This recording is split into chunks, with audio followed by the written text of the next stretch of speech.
Recent cases of deadly encounters with local police agencies are calling attention to the issue of crisis intervention and mental illness. Now, WJTV 12's Margaret Ann Carter spoke exclusively with crisis intervention officers about the importance of understanding the person you're dealing with. Margaret Ann?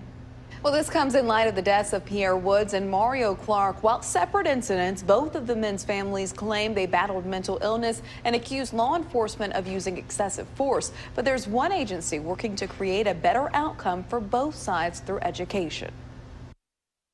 Police are not trained to deal with mental illness. From a deadly police standoff in Pelahatchie to the capital city, where one family is blaming JPD for taking the life of their loved one, people are questioning how law enforcement is trained to deal with someone battling mental illness. Many times, officers may perceive someone with a mental illness as being defiant, when it may very well be their illness that's influencing the way that they're acting. Hines Behavioral Health Services is working alongside local law enforcement agencies to teach officers how to de-escalate a person in a mental health crisis. These people are having a breakdown, and when law enforcement comes, people think that we're here to arrest, but there is so much more to law enforcement that CIT gives. CIT is the crisis intervention team made up of officers who voluntarily took part in a 40-hour program to learn how to better serve those suffering in their community. How can we come in and calm and de-escalate the situation? First depends on our approach. Patience and being sincere and being genuine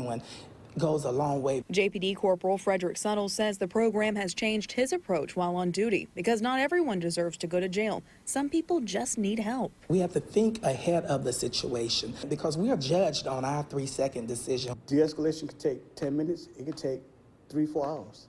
It's not just a 1, 2, 3 fix. Time could make the difference between life and death for both officers and the people they deal with.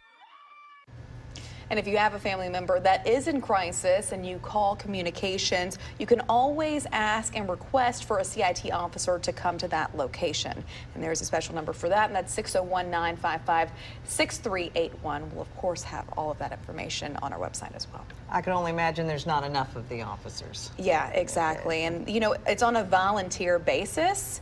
And they said that that's because you can't force somebody to take this extra training and to show compassion and to take the time and everything. They have to want to do that. Absolutely, they have to want to. Thank you. Good information, Margaret Ann. Thank you.